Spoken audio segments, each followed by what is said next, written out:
একজন পুরুষের ঘাড় এতটাই শক্ত হওয়া উচিত যে পাশ দিয়ে হেঁটে যাওয়া কোনো নারীর দিকে যেমন ঘাড় না ঘোরায়। আমি পুরুষের কথা বলছি। পুরুষ হওয়া শুধু শক্ত শরীর বানানো কিংবা কঠিন কণ্ঠে কথা বলার নাম না। একজন প্রকৃতি পুরুষের সবচেয়ে বড় পরিচয় হলো তার চরিত্র, তার গায়রত, তার দৃষ্টির সংযম আর আল্লাহর ভয়। এই যুগে অনেক কিছুই সহজ হয়ে গেছে।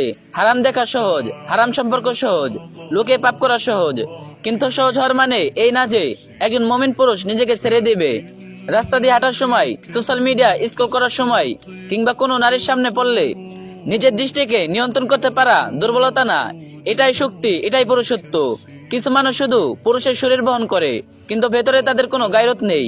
আর কিছু মানুষ আছে যারা চুপচাপ নিজেদের চোখ, মন আর নফসকে পাহারা দেয়।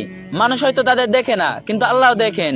নজর ছোট একটা বিষয় মনে হলেও এর প্রভাব অনেক গভীর।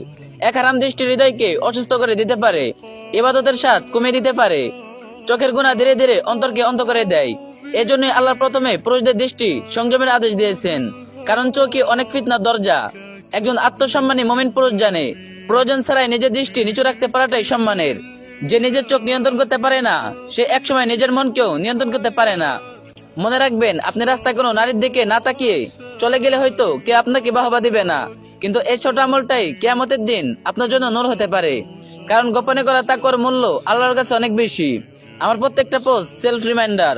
কাউকে নসিহত করার মতো যোগ্যতা আমার নেই। আমি নিজেই দিনের ব্যাপারে উদাসীন। আমাকে দিনদার ভেবে নিজের মস্তিষ্ক কষ্ট দিবেন না। জাযাকাল্লাহু খায়রান। সওয়াবের নিয়তে পৌঁছে দিন সবার কাছে। আর যে যত পারবেন কপি লিংক করে দিন।